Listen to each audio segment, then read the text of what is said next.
नमस्कार। शुरू करते हैं।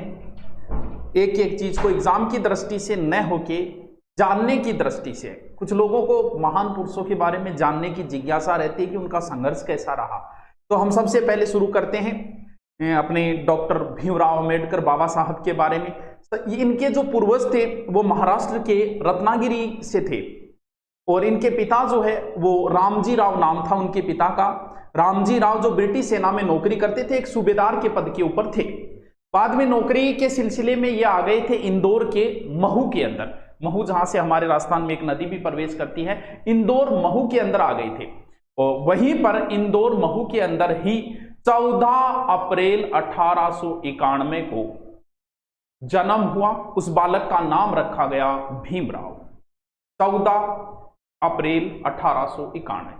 भीमराव जो थे वो अपने पिता की 14वीं संतान थे, लेकिन इनमें से सिर्फ 2 भाई और 2 बहन ही बचे थे, यानी जब बाकी की मृत्यु हो गई थी तो 14 संतान, 14वीं थे लेकिन 14 संतानों में 2 भाई और 2 बहन बचे। इनके भाई का नाम जो था वो आनंद राव था, सॉरी इनके 2 भाइयों के नाम, एक भाई का नाम आनंद राव था और दूसरे भाई का जो नाम था वो बसंत राव था।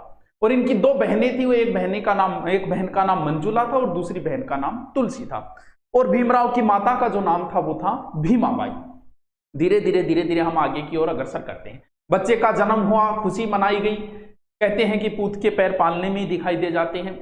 प्रतिभाशाली बालक का भी पता चल जाता है। कहते हैं कि भीमराव का माथा बहुत चौड़ा था। मैं यहाँ पे जो शब्द प्रयोग में ले रहा हूँ, अभी वो बच्चे हैं इसलिए मैं यहाँ भीमराव शब्द काम में ले रहा हूँ, तो इसको कोई अन्यथा न ले। जैसे जैसे उपाधियां मिलती जाएगी वैसे उन शब्दों का हम प्रयोग करते जाएंगे।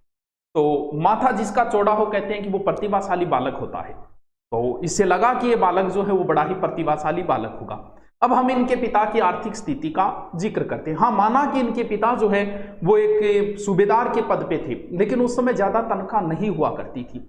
इतनी तनख्वाह होती थी जिससे लेके, और फिर एक फौज की नौकरी थी तो उसमें वो 15 साल ही नौकरी कर पाए, उसके बाद में हो गए रिटायरमेंट। तो अब उन्हें लगा कि आर्थिक स्थिति खराब हो रही है धीरे धीरे, तो वो उन्होंने क्या किया कि महू को छोड़ दिया उन्होंने, और महू की जगह कहाँ आ गए? महू की जगह जो है वो आर्थिक वजह से, पलायन की वजह से महू से वो सतारा आ गए, यानी सतारा आके रहने लगे। लगभग 1 माह तक इधर उधर जो है वो पिताजी नौकरी की तलाश में इधर उधर ढूंढते रहे। नौकरी नहीं मिली। लगभग 1 महीना निकल गया। एक पत्नी है, 5 बच्चे हैं, तो धीरे धीरे आर्थिक स्थिति भी कमजोर होती जा रही है। फिर एक दिन वो गए और किसी एक कंपनी के अंदर उन्होंने थोड़ा सा गार्ड की नौकरी मिल गई, 40 रुपये तनख्वाह के हिसाब से। धीरे धीरे बालक भी बड़ा होता जा रहा है। अब भीमराव की उम्र हो चुकी है 5 साल। तो इनकी माता ने कहा कि किसी स्कूल में दाखिला करवाओ इनका। अब एक साइड में तो नौकरी पे जाना और इधर स्कूल ढूंढने के लिए किसी स्कूल में जाना कि भी कौन सी स्कूल में। अब दक्षिणी भारत में, हमारे उत्तरी भारत से दक्षिणी भारत में थोड़ी छुआछूत ज्यादा है, और उस समय तो कितनी थी, तो ये महार जाति से थे। अब वो जैसे स्कूल में जाते, नाम सुनते सुनते एडमिशन नहीं लेते, बोल जी हम तो नहीं पढ़ाएंगे। ऐसे करके दिन निकलते गए। इधर नौकरी पे जाए तो उधर मालिक की रोज लेट। तो एक दिन करके किसी स्कूल के अंदर गई, तो वहां पर उनको स्कूल में एडमिशन तो हेडमास्टर ने दे दिया, लेकिन एक शर्त पे दे दिया कि अछूत होने की वजह से हम यहाँ नहीं बिठाएंगे, हम क्लास के बाहर जहाँ बच्चे चंपल वगैरह खोलते हैं वहीं पर बिठाया जाएगा, और अपनी जो बिठाने की जो गुदरी वगैरह बोलते हैं वो गुदरी भी अपने साथ ही लेके आएंगे। ठीक है, भी किसी तरीके से बच्चे को पढ़ाना था, तो बोल ठीक है जी, बोलो आप अपने बच्चे को भी समझा देना कि किसी को छुए नहीं और कोई इनको न छुए।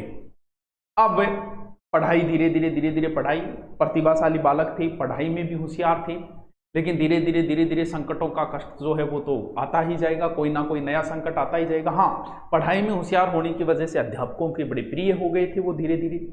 अब बच्चे भी वही बात है, छुआछूत ज्यादा थी, बच्चे भी ये बातें बोलते थे, इसको छूना मत, ये तो अछूत है। हाँ, माना कि भीमराव उस समय 5 साल के हैं, लेकिन इन सारी चीजों को वो समझते जरूर हैं।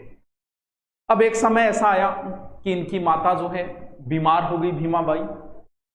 डॉक्टर को बुलाने के लिए गए तो डॉक्टरों ने आने से मना कर दिया, बोल भी अछूत है, हम तो नहीं जाएंगे।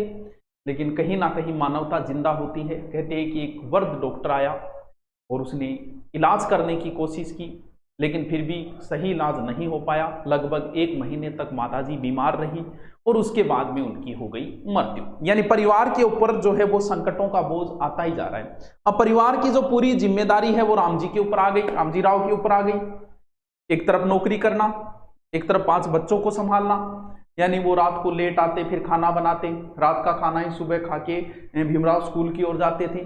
पहले तो स्कूल में जाते, दोपहर का खाना साथ ले जाते थे क्योंकि स्कूल बहुत ज़्यादा दूर थी। अब उनकी ये समस्या आ गई कि दोपहर का खाना कहाँ से ले जाए, सुबह ही रात का बासी खाना खा के जा रहे हैं। तो पिताजी से कहा, तो पिताजी ने कहा कि ऐसा कर, दिन में इंटरवल हो तब तू आ जाए कर खाना खाने में, सुबह बना के चला जाऊंगा मेरी नौकरी पे। लेकिन स्कूल दूर होने की वजह से जब इंटरवल पे खाना खाने के लिए आते तो पीछे से जो गुरुजी है वो कहते कि लेट क्यों आ रहे हो, एडमिशन बंद कर देंगे, आपका एडमिशन काट देंगे, स्कूल से दाखिला हटा देंगे। तो फिर ये भी संकट आ गया। तो उन्होंने दिन में और स्कूल के दोपहर इंटरव्यू में घर जाना भी, इंटरवल के अंदर घर जाना भी बंद कर दिया। यानी पूरे दिन भूखे रहना, लेकिन पढ़ाई के ऊपर जो लगन थी उस लगन के हिसाब से सही तरीके से वो पढ़ाई करते हुए चल रहे थे। आगे की ओर चलते हैं उनके जीवन की ओर। बढ़िया आनंद तरीके से इसे सुनते रहो, बहुत अच्छा लगेगा। बहुत सारी बातें जो है वो आप नई नई बातें सीखोगे जीवन में, किस प्रकार का संघर्ष है। अब उनका ये जो जीवन है ये बड़ा ही कष्टमय जीवन है क्योंकि माता की मृत्यु हो चुकी है। एक बालक को माँ से ज्यादा प्रेम होता है पिता से, और उम्र अगर कम हो और माता की मृत्यु हो जाए तो जीवन बड़ा ही कष्ट में हो जाता है। माता की मृत्यु हो गई, स्कूल के अंदर दिन भर भूखा रहना क्योंकि इंटरवल के अंदर घर भी नहीं जा सकते, पढ़ाई करनी थी, पढ़ाई में मन लगाना जरूरी था। तो प्राइमरी स्कूल के जो HM थे, हेडमास्टर जी थे, उनको दया आ गई थी कि बच्चा पूरे दिन भूखा रहता है। तो वो क्या करते थे, इंटरवल में जब खाना खाते थे तो भीमराव को भी खाना दे देते थे। और उन्होंने ही उनके नाम के आगे एक शब्द जोड़ दिया, अम्बेडकर। यानी अब उनका नाम हो गया भीमराव अम्बेडकर। और आगे जब वो आगे की स्कूल में पढ़ेंगे तो अपने नाम के आगे ये नाम लगाना शुरू कर दिया क्योंकि उनको बड़ा प्रेम था गुरुजी से और गुरुजी को भी उनसे बड़ा प्रेम था। तो आगे की ओर फिर अब जैसे उन्होंने प्राइमरी स्कूल पूर्ण कर ली और फर्स्ट डिवीजन से प्राइमरी स्कूल पूर्ण की, तो एक प्रतिभाशाली बालक थे, तो ये तो दिख ही रहा है। तो अब हाई स्कूल के लिए पैसे चाहिए, गरीबी वैसे ही है, पैसे की व्यवस्था नहीं हो रही है। और पिताजी जी भी जो है वो नौकरी छूट चुकी है। क्यों? क्योंकि उनके फैक्ट्री में किसी वजह से घाटा आया और इसकी वजह से उनकी नौकरी भी चली गई।